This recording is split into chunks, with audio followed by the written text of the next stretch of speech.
Il est 13h, bonsoir à tous. Voici les principaux titres de cet après-midi. Le président Patrice Talon a rencontré ce jeudi la conférence des présidents de l'Assemblée nationale.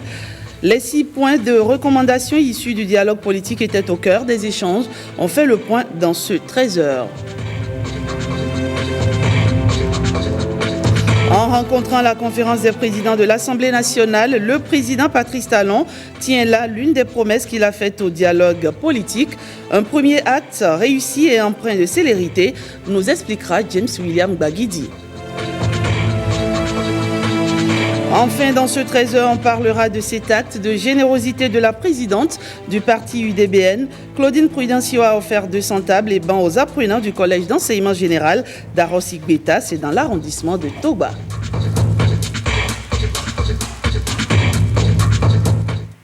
Voilà donc pour le sommaire. À nouveau, bonsoir. Le chef de l'État s'inscrit dans la logique de la résolution des recommandations du dialogue politique national. Patrice Talon a rencontré ce jeudi la conférence des présidents de l'Assemblée nationale. Les 6 points des recommandations ont été passés au peigne fin. Plus de détails avec Jérôme Mungbo, Alexis Kelom et Bernol Diogbe.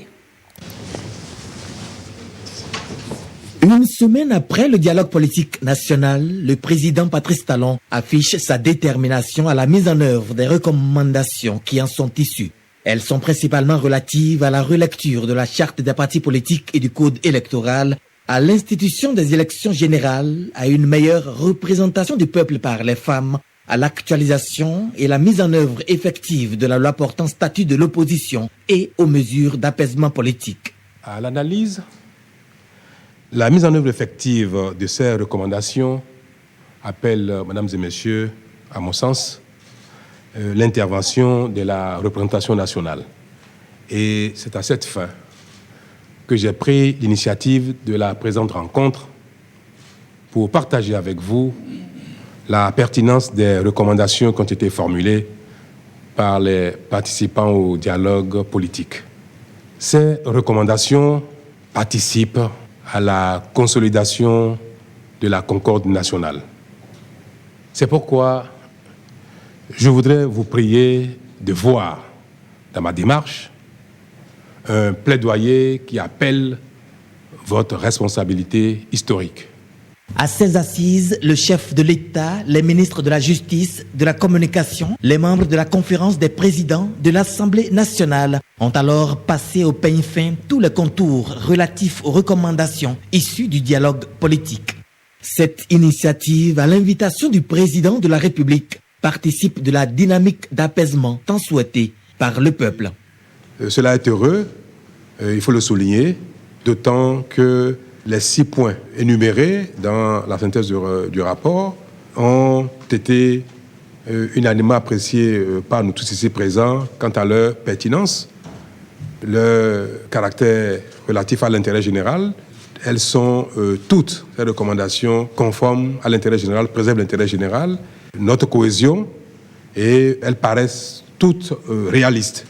Cela montre bien que les délégués, les participants aux assises, au dialogue politique, ont travaillé avec responsabilité, avec efficacité. Et je peux, au nom de nous tous ici présents, à nouveau les féliciter et leur adresser notre reconnaissance. Je n'ai pas de doute que votre institution jouera sa partition avec diligence et efficience pour satisfaire les légitimes attentes de notre peuple.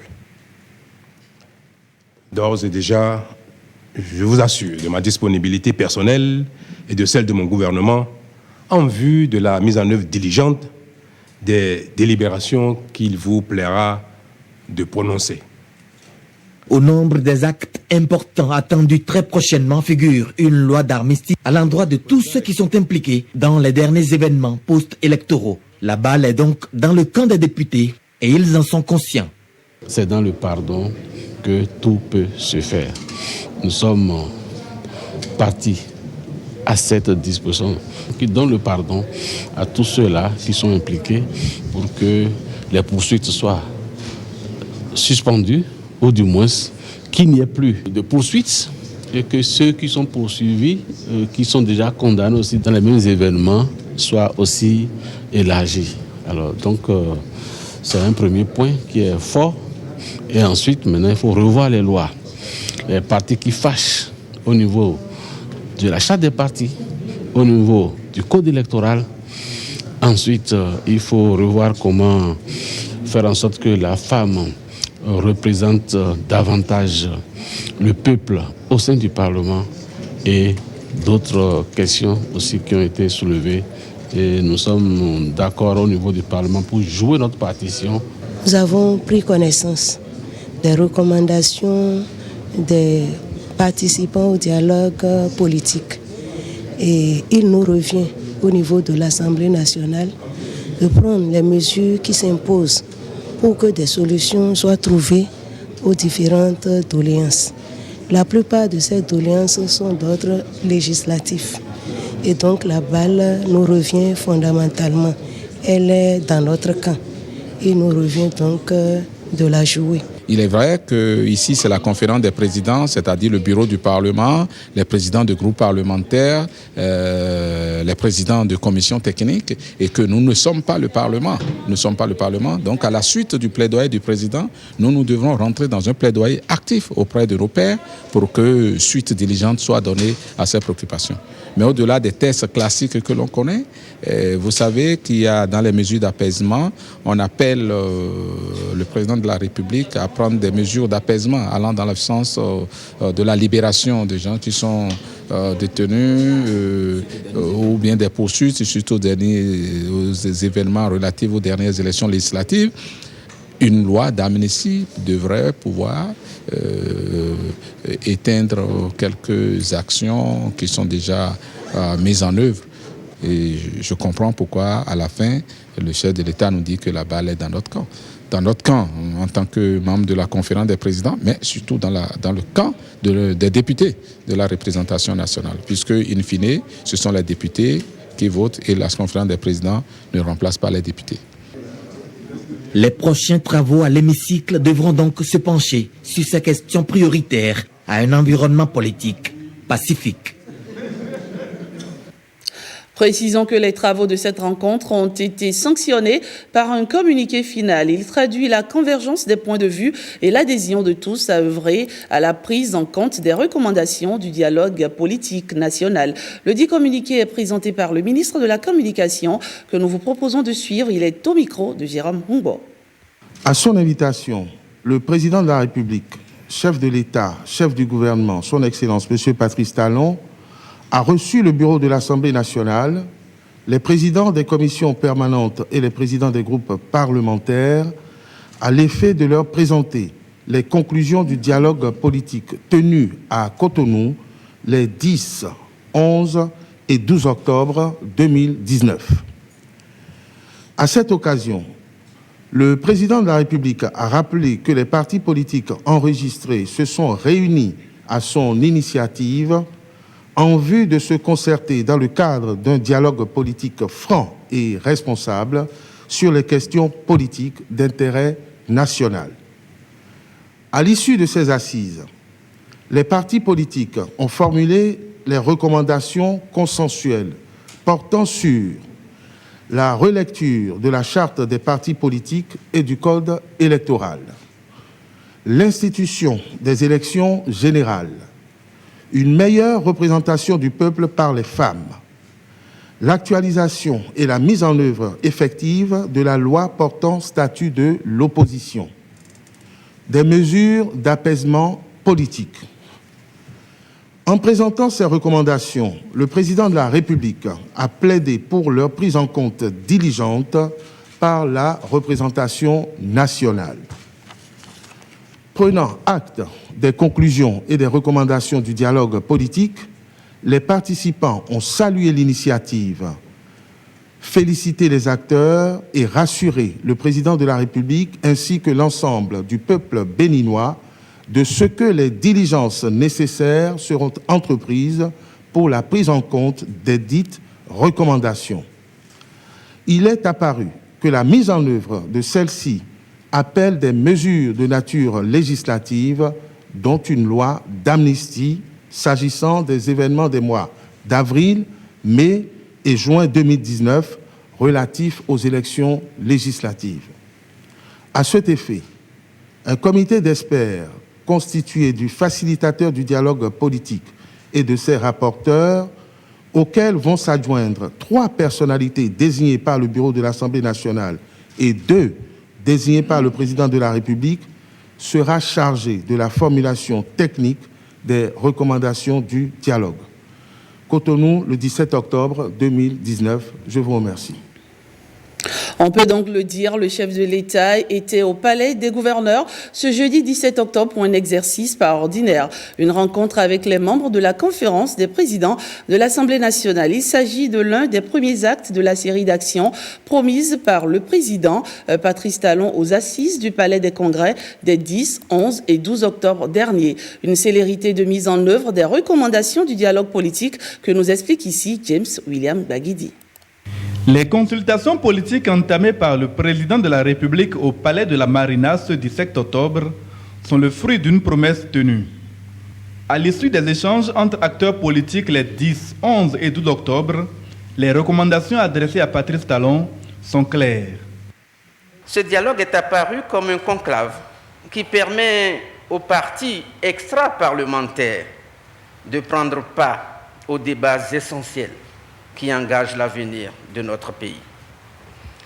En ce qui concerne les mesures, les points de consensus, ils concernent 4 points essentiels.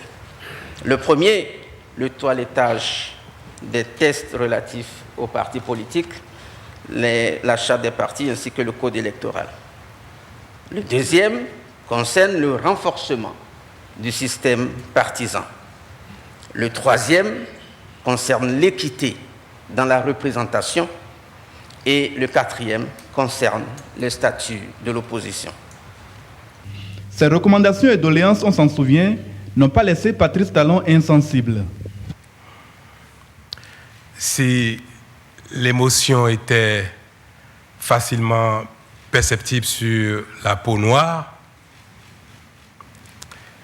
les effets sensoriels de ces moments inoubliables que nous partageons auraient certainement traduit, certainement,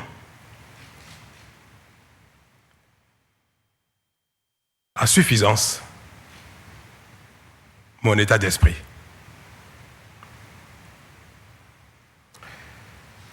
J'ai la chance que ma couleur de peau masque mes émotions.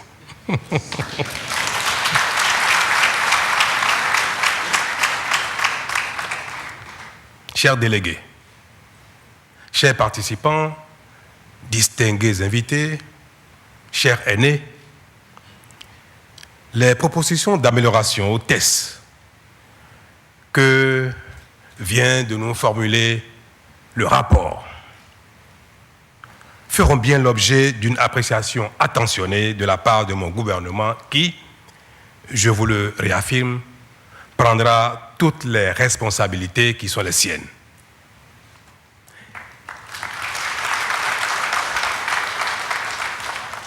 Mesdames et messieurs, chers participants, il en sera de même en ce qui me concerne personnellement. C'est donc en toute logique que, conformément à l'annonce faite à l'issue du Conseil des ministres du 16 octobre, le chef de l'État ouvre ses portes à la conférence des présidents de l'Assemblée nationale du Bénin. Une démarche qui traduit le respect de la parole donnée du président de la République.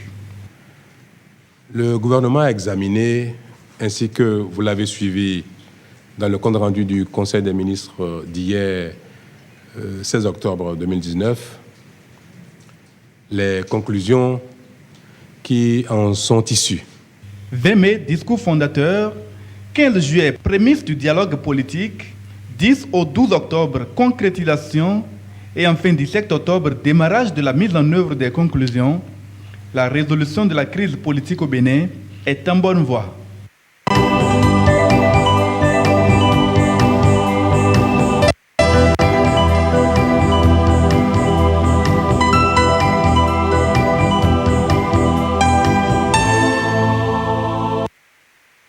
dialogue politique, parlons maintenant du projet d'assainissement et d'aménagement urbain qui se poursuit et qui touche aussi la ville d'Abomey-Calavi pour la première phase qui prend en compte 18 rues longues de 26 km. Au total, les travaux ont beaucoup évolué. Ils ne se sont pas achevés, mais déjà on note une satisfaction des populations et autorités locales. Voici le point dans cet élément de William Tchoki.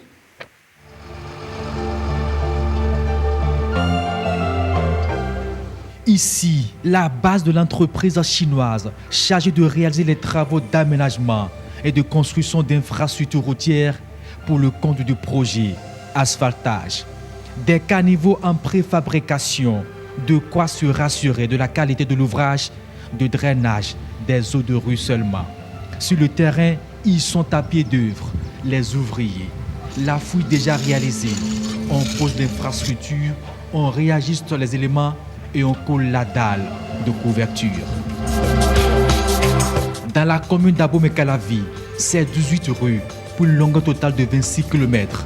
Une première phase de ce projet, encore appelée l'eau 10A. Ici à Abomey-Calavi, nous avons grosso modo un avancement d'environ 30%. Nous avoisinons 30%.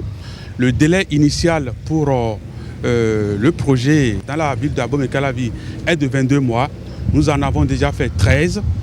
Il y a un peu de retard, mais ce retard n'est pas inutile. C'est le temps que nous avons pris au niveau de l'entreprise, de la mission de contrôle, pour ramener l'entreprise au standard du projet asphaltage, à savoir respecter le cahier des charges. Le respect scrupuleux du cahier de charges, renforcé par des descentes inopinées de la mission de contrôle et du chargé du projet. Sur ce tronçon, nous sommes en pavé.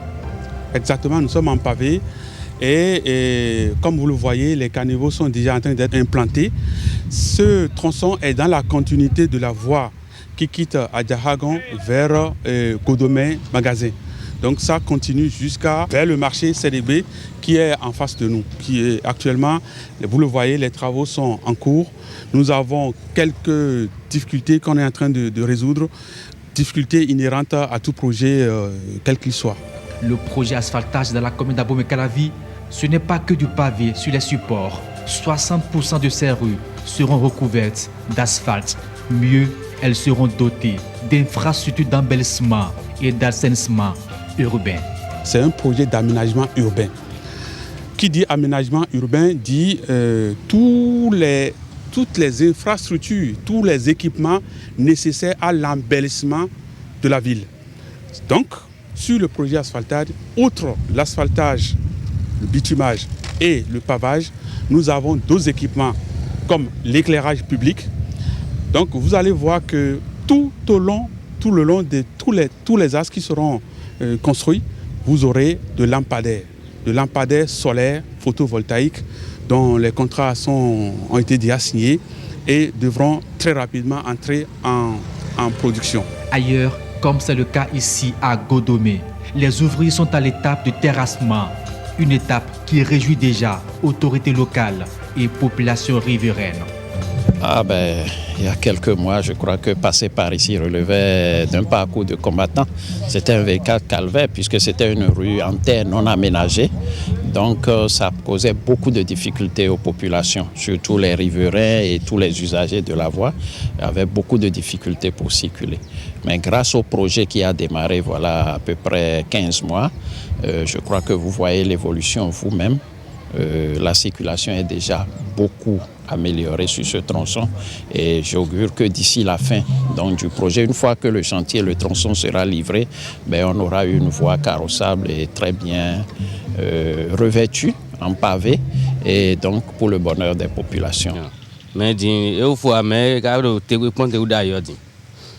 les voies faut bidion donc il y a une évolution au Canada d'ailleurs. On circule allègrement, on oublie vite les mauvais souvenirs de voies boueuses, tortueuses et impraticables. C'était une voie qu'on ne pratiquait pas normalement parce qu'il y avait des trous. Quand il pleut, c'est difficile à pratiquer. Mais quand ils ont lancé, on croyait que c'était un peu du mensonge. Mais ils ont commencé. On croyait qu'ils allaient commencer et laisser. Bon, à ce niveau, maintenant, on voit que ça va. Et on prie Dieu pour qu'ils finissent. Déjà, à l'étape là, même s'ils laissaient, ça serait mieux plus qu'avant. À chacun sa joie et sa satisfaction. Du côté des ouvriers et manœuvres, on se frotte les doigts. Ils se réjouissent surtout pour avoir retrouvé du boulot, sorti pour la plupart de la précarité. On est nombreux, on dépasse 800 quelques béninois pour travailler sur le terrain, parce que ce n'est pas ici seulement. Il y a, comment on appelle, Calavi, il y a Kassato et consorts là. Donc, et tout ce nombre-là était à la maison, on ne faisait rien, on sortait. Donc pour éviter qu'on nous traite des coupeurs de route, on a déposé nos dossiers, on nous a pris. Et puis, non seulement ça, on n'a pas voulu baser trop sur le dossier parce qu'on dit ça allait 45 000, mais c'est l'argent. Mais quand tu entends 45 000, toi qui es parachuté, tu vas dire que tu ne vas pas faire. Mais à force de s'exercer, on a vu que les salaires s'améliorent, il y a des primes, il y a des... C'est pas ça. En tout cas, et ce qu'on gagne nous permet de survivre. Ça, on remercie d'abord ce que le gouvernement a mis en marche. Le projet asphaltage à Abomey-Calavi, c'est 72 km de voies à réaménager et à bitumer. Un tiers du projet mis en œuvre et déjà la ville connaît une fluide de circulation de ses habitants.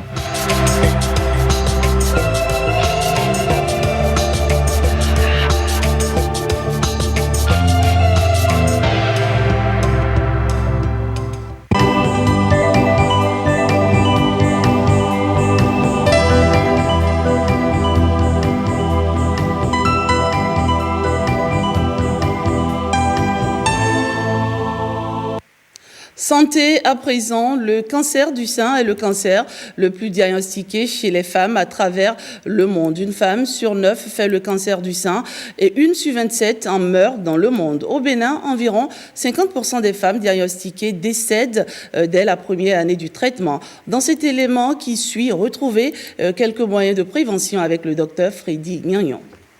A priori, rien ne prédit la folie des cellules qui font les seins de la femme. Difficile aussi de préciser l'origine des cancers en général et celui du sein en particulier. Juste des facteurs de risque qui vont favoriser la survenue de cette pathologie chez certaines femmes. Vous avez les facteurs liés à la vie génitale de la femme. Par exemple, les femmes qui ont eu leurs premières règles précocement, avant l'âge de 12 ans, ont plus de risques de développer un cancer du sein que les femmes qui ont eu leurs premières règles après 12 ans. Les femmes qui ont eu leur ménopause de manière tardive, par exemple après 50 ans, ont plus de risques de développer un cancer du sein que les femmes qui ont eu leur ménopause plus précocement. De même, les femmes qui ont eu leur première grossesse après 30 ans ont plus de risques de développer un cancer du sein que les autres femmes. Les femmes qui ont peu d'enfants ont plus de risques de développer un cancer du sein que les femmes qui en ont plus. Mais je répète, c'est des facteurs de risque, ce n'est pas des causes inéluctables. Si le cancer du sein est une pathologie foudroyante, il peut être contrôlé et guéri. Mais ce qui met les femmes béninoises dans une situation plus difficile que d'autres femmes, c'est la découverte tardive du cancer du sein, plutôt indolore. Il a été montré par le Centre international de recherche sur le cancer que environ 1500 cas de cancer du sein ont été diagnostiqués au Bénin en 2018. Et parmi ces 1500 cas, nous avons enregistré au moins 750 décès, ce qui fait une mortalité d'environ 50% lors de la toute première année. Et ceci est très alarmant lorsqu'on voit que dans les autres pays, les gens obtiennent des taux de guérison très élevés. 70% de nos femmes arrivent à un stade tardif au-delà de toute ressource thérapeutique. Et aussi, il y a les barrières socio-culturelles et économiques au traitement. Souvent, il y a les croyances religieuses et les croyances populaires qui veulent que les femmes ne viennent pas consulter lorsqu'elles sont malades.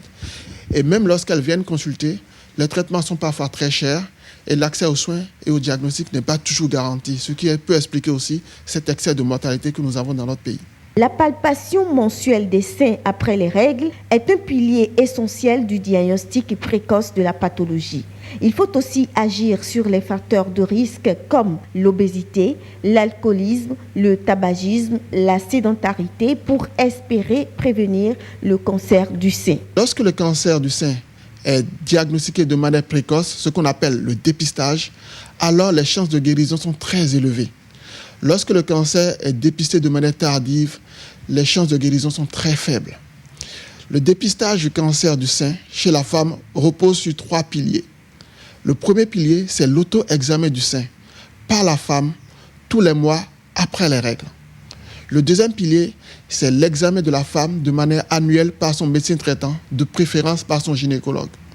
Le troisième pilier s'adresse, selon les recommandations internationales et européennes, aux femmes de plus de 50 ans à qui l'on recommande de faire une mammographie de manière pratiquement tous les 2 ans, si la première mammographie a été normale. L'allaitement maternel serait aussi un outil de prévention des cancers du sein, mais pas d'amalgame quant aux stimulations érotiques du sein qui, elles, n'ont pas encore démontré une efficacité dans la prévention du cancer du sein. Vous l'avez compris, faites donc le geste qui sauve. C'est un magazine signé Angela Pédia Damata.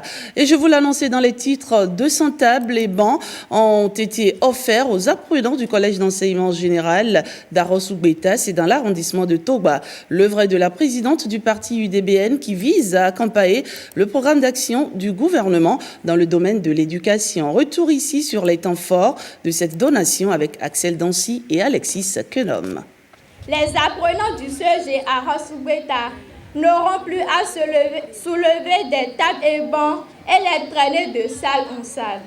Ce calvaire est fini pour toujours. C'en est fini avec le calvaire du manque de mobilier scolaire au collège d'enseignement général à Arros-Oubeta, dans la commune d'Abomey-Calavi. Un don vient de combler ce vide. 200 tables et bancs ont été offerts pour améliorer les conditions de travail des élèves et des enseignants. Le geste émane de Dame Claudine Afiavi Prudencio. Votre arrivée cet après-midi, les bras lourdement chargés de mobilier en quantité et en qualité, donnent un ouf de soulagement à tous les usagers du collège, en particulier les élèves. Au nom de tous mes camarades apprenants du CEG à Arros-Oubeta, je vous dis un sincère merci. Que Dieu vous le rende au centuple et vous bénisse dans tous vos projets. Par ma voix, la communauté du CEG à Arros-Oubeta et la population de Toba vous disent merci. Au cri de détresse des usagers de cette école, elle a répondu, et à juste valeur. Des honneurs lui ont été rendus. Elle s'en réjouit et promet de réitérer l'acte. Ce que nous faisons pour accompagner le programme d'action du gouvernement, c'est qu'on s'est dit que le gouvernement ne peut pas tout faire. Nous n'avons pas de ressources pétrolières et de ressources minières, on en a très peu. Donc il faut accompagner le gouvernement que nous soutenons. Je reviendrai dans ce CEG pour voir dans quelle mesure je pourrai encore accompagner le CEG.